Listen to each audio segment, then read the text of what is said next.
Olá,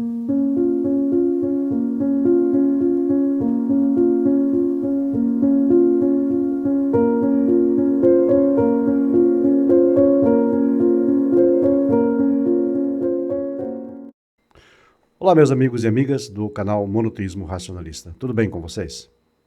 Bem, hoje nós não vamos fazer um react da forma normativa como sempre fazemos, colocando um comentário ou algum vídeo e tecendo comentários, tecendo reflexões. Hoje nós faremos, na verdade, um react diferente, na verdade, um estudo voltado para uma temática recorrente entre judeus messiânicos ou chamados cristãos judaizantes. Hoje nós vamos tecer alguns comentários e reflexões sobre as relações de Jesus ou Yeshua com os judeus, o povo que, segundo se diz, ele teria pertencido. Muito bem, como é sabido, o Jesus do Novo Testamento, ele se faz passar muitas vezes como o apoiador da propaganda romana. Vou deixar aqui o card de um vídeo, inclusive, que fiz sobre o assunto. Se você tiver interesse, clique acima e veja este conteúdo para contextualizar aquilo que estamos dizendo aqui hoje. Você quer saber, então, a diferença entre Jesus e os profetas? Então fique até o final desse vídeo e descubra. Qual seria, então, a diferença entre Jesus e os profetas? Qual é a diferença entre Jesus e os profetas? A função dos profetas, como todos sabemos, não era e nunca foi apenas de predizer o futuro. Em sua essência, a palavra profeta significa algo coletivo, relacionado ao verbo trazer. Logo, profetas são pessoas especiais em uma geração que trazem, então, mensagens ao povo de exortação, ânimo e redenção. E também, é claro, trazem mensagens de juízo. Todos eles, desde os primeiros, os Rishonim, até os últimos profetas, os Aharonim, têm essas exatas características. Clássicos exemplos são, por exemplo, aí Isaías e Jeremias. Isaías abre o seu livro com severas repreensões àquela geração. De forma didática, ele aprofunda o tema da exortação contra os rebeldes, dando excelentes exemplos do amor de Deus por Israel. Advertindo também o povo, claro, contra o juízo iminente, o exílio e todo o sofrimento que deveria vir em breve. Jeremias já lamenta a ruína espiritual da sua geração e o abandono das práticas da lei divina. Exorta também a todos contra o exílio iminente e mostra, por meio de ações e atos proféticos muito gráficos, a importância do arrependimento e da reparação das atitudes negativas. Bom, Jesus também, a priori, poderia ser descrito como alguém que teria vindo com advertências e ameaças de um juízo iminente, e sob esse aspecto, muitos o veem como um profeta. Mas até onde mesmo será que Jesus alinha-se à ideia de um profeta? Será que ele seguiu a mesma linha histórica dos profetas de Israel ou portava-se de maneira diferente, colocando em seus discursos e práticas elementos estranhos ao histórico dos profetas das Escrituras? Vamos, antes de mais nada, analisar a postura de Moisés, que foi o maior dos profetas. Quando Hashem disse a ele que eliminaria aquela geração rebelde devido ao pecado do bezerro de ouro e faria a partir dele uma nova nação, qual foi a atitude de Moisés? Êxodo 32:32. Agora, pois, perdoa o seu pecado, o pecado do povo, senão, risca-me, eu te peço, do teu livro que escreveste. Note a humildade de Moisés, não desejando honra, glória para si mesmo, mas despojando-se de todo tipo de pretensão, ousou até mesmo questionar uma decisão divina, em defesa irrestrita àqueles que eram seus irmãos de nação. Moisés não desejava a morte daquelas pessoas, ainda que elas tivessem se demonstrado como rebeldes e ainda que eles não lhes tivessem dado ouvidos, mesmo tendo sido rejeitado no princípio. Moisés não odiava aquele povo, mas sim ele o amava e lutou pelo bem-estar dele até o seu último dia. Ele lutou, então, até mesmo por quem não o aceitava. Lutou até mesmo por aqueles que não acreditavam nele. E como é diferente a atitude de Jesus, não é mesmo?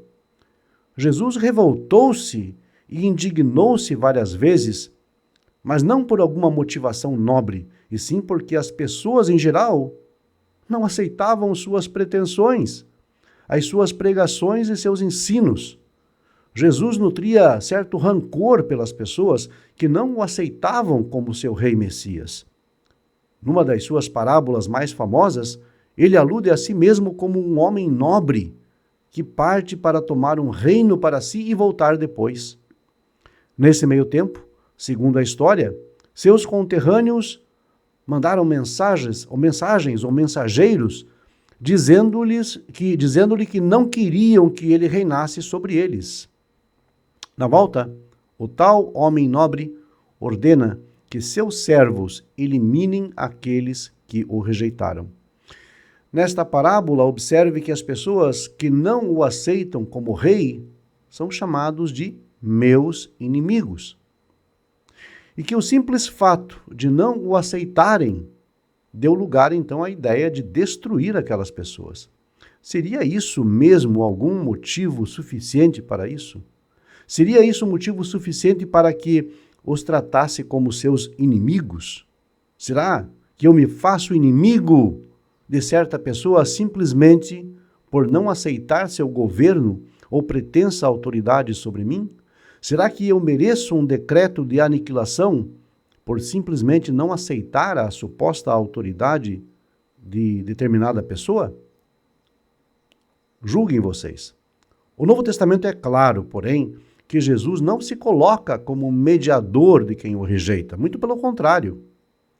E não adianta virem aqui com frases feitas como ele perdoou os seus executores quando estava na cruz. Para quem viveu uma vida condenando os outros, isso é irrelevante na hora da morte, minha gente. A frase amai os vossos inimigos só valia para os outros.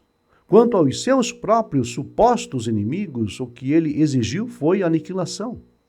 Paradoxalmente, a frase bem-aventurados os misericordiosos, porque alcançarão misericórdia, seria da sua autoria. Este parece ter ensinado, sem, no entanto, aprender. Em Deuteronômio 14, ao introduzir uma série de mandamentos e ordenanças aos israelitas, Moisés abre o capítulo com a seguinte frase: vocês são filhos do Senhor vosso Deus. Ainda em Êxodo 4, 22 a 23, nós lemos: então dirás ao faraó, assim diz o Eterno, Israel é meu filho, meu primogênito. Percebemos pelos textos que Israel, o povo judeu, é chamado textualmente como filhos de Deus. Porém, seria só quando estavam fazendo o correto? Não. Mesmo em outros momentos, não tão louváveis, como vemos, por exemplo, em Jeremias 31, 19, quando o profeta confessa os erros do povo, já imediatamente após, no verso 20, nota-se que o povo de Israel não perde a sua condição de filho de Deus, em momento algum. E o texto diz, povo de Israel, você é meu filho querido, o filho que eu mais amo. Sempre que digo o seu nome, penso em você, com amor. O meu coração se comove e eu certamente terei misericórdia de você. Sou eu, o Senhor, quem está falando. O nosso texto menciona Efraim, ou Efraim, que na verdade é uma representação do povo de Israel. E como é diferente, mais uma vez, a atitude de Jesus. Num rampante de fúria pelo fato de ter sido rejeitado pela sua audiência, ele diz, vós sois filhos do diabo e tendes vontade de cumprir os desejos do vosso pai. João 8,44.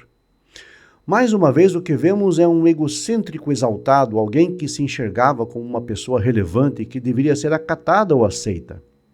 O rapaz aparentemente tinha uma carência enorme por atenção. Não importava para ele o conceito muito bem embasado na Escritura que os judeus são chamados de filhos de Deus, independentemente de estarem elevados ou decadentes.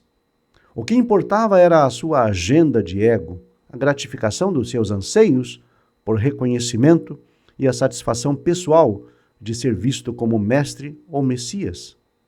Certamente era uma pessoa bastante difícil de se lidar. Na Torá, Deus chama Israel e os elege como um reino sacerdotal, como um povo distinto e separado das demais nações. Êxodo 19, 5-6. Esta condição é inegável, irrevogável, e vemos a continuidade dela, alcançando até a era do Mashiach, a era do Messias, em Isaías 61, verso 6. Ou seja, o reino e o sacerdócio dados ao povo judeu não serão jamais interrompidos. No entanto, pelo que parece, Jesus discorda da Escritura quando diz: eu vos declaro que o reino de Deus vos será tirado para ser entregue a um outro povo que produza frutos dignos. Este outro povo ao qual Jesus se refere seriam os gentios. Uma ideia até repetida por Paulo também. Entretanto, é curioso demais de se observar que os profetas previram exatamente o contrário do que Jesus afirmou. Jeremias 16, 19-20, por exemplo, fala do arrependimento futuro dos gentios por terem recebido uma herança maldita de idolatria, voltando-se então ao serviço verdadeiro a Deus.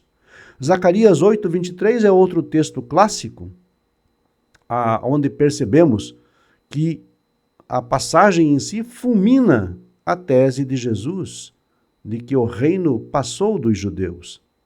Antevendo a era do Mashiach, o profeta diz que as nações se voltariam aos judeus, buscando pelo conhecimento da lei divina. Não bastasse isso, Isaías 2, 2-3, nós lemos que os gentios irão a Jerusalém, subirão ao monte do Senhor e o buscarão em seu templo, porque é de Sião que sairá a Torá e de Jerusalém a palavra de Deus. E Jesus? Jesus disse que ninguém mais cultuaria a Deus na cidade de Jerusalém. Não se esqueça. Caríssimos amigos e amigas deste canal, chegamos ao final de mais um vídeo. E eu espero sinceramente que ele sirva de ajuda a todos no caminho do monoteísmo e da evolução de cada um de vocês. Agradeço aos inscritos deste canal, sempre ressaltando a importância de você curtir e compartilhar nosso conteúdo. Também gostaria de agradecer aos membros desse canal e convidar você a conhecer os benefícios de se associar ao monoteísmo racionalista. Clique em ser membro logo abaixo do player, conheça os benefícios e assine um dos 3 níveis disponíveis: Talmidim, alunos, Bonim, construtores e Haverim, amigos. A sua participação é apreciada e muito importante para o futuro do nosso canal. Caso deseje, também poderá contribuir com qualquer valor pelo código PIX que aparece aqui ao lado. Muito obrigado a todos vocês.